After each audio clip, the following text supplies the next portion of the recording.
নমস্কার, আমি অভিজ্ঞান সরকার। আজ আমার নিবেদন কবি সুভাষ মুখোপাধ্যায়ের লেখা কবিতা জননী জন্মভূমি। আমি ভীষণ ভালোবাসতাম আমার মাকে, কখনো মুখ ফুটে বলিনি। টিফিনের পয়সা বাঁচিয়ে কখনো কখনো কিনে আনতাম কমলা লেবু। শুয়ে শুয়ে মার চোখ জলে ভরে উঠত।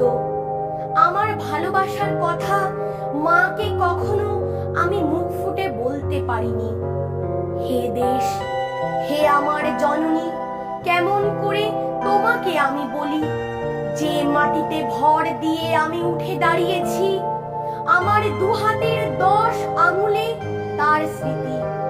আমি যা কিছু স্পর্শ করি সেখানেই হে জননী তুমি। আমার হৃদয় বীণা তোমারই হাতে বাজে। হে জননী, আমরা ভয় পাইনি। যারা তোমার মাটিতে নিষ্ঠুর থাবা বাড়িয়েছে, আমরা তাদের ঘাড় ধরে সীমান্ত পার করে দেব।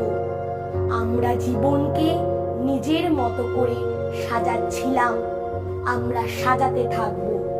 হে জননী, আমরা ভয় পাইনি। যজ্ঞে বিঘ্ন ঘটেছে বলে আমরা বিরক্ত। মুখ বন্ধ করে অক্লান্ত হাতে হে জননী আমরা ভালোবাসার কথা বলে যাব।